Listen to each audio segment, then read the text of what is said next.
n'ont pas réussi à franchir le barrage azerbaïdjanais. Les volleyeuses d'Évreux éliminées de la Coupe d'Europe, la Challenge Cup. Déjà battues à l'aller, les Ébroïciennes ont de nouveau été vaincues 3-7-0 hier soir par le Bakou VK.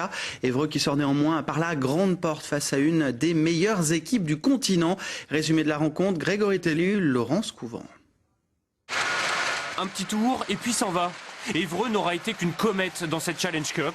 La faute à Bakou et sa pluie d'étoiles roses, des joueuses toutes internationales. Pourtant, une fois encore, les volleyeuses ébroïciennes n'auront pas démérité. Quelles que soient les circonstances, et Dieu sait que c'était difficile par moment, elles n'ont pas abandonné. Je crois que le score a été en constante progression au fur et à mesure du match. Donc ça c'est bien. Ça n'a pas été suffisant. C'est tout sauf une surprise.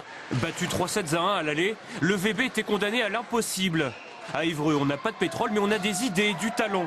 En début de rencontre, la Benjamine Tiffen Le Guiadé assure le spectacle. Mais en face, Bakou ne panique pas, bien au contraire, l'expérience parle. L'équipe caucasienne enlève le premier set, 25-16. On a déjà joué contre elles, on a gagné un set, donc on a été bien, mais là, elles ont quand même haussé leur niveau de jeu, et ça a été difficile pour nous. Dans le deuxième set, Bakou passe en mode pilotage automatique. C'est fluide, c'est costaud. Évreux n'est pas pour autant ridicule, mais s'incline 25-15 en faveur des Roses.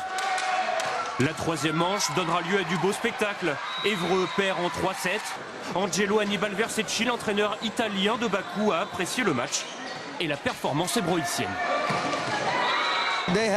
Elles ont une bonne réception, une bonne défense. Je pense qu'elles ont besoin de renforcer les automatismes. Cette équipe ne joue pas au complet à cause des blessures. En une semaine, depuis le match aller, j'ai pu constater une progression. Évreux libéré des contraintes européennes, un moindre mal pour une équipe engagée actuellement dans une lutte pour son maintien en Liga. Le salon nautique de Paris se poursuit jusqu'à dimanche à la porte de Versailles. C'est le lieu qu'avait choisi la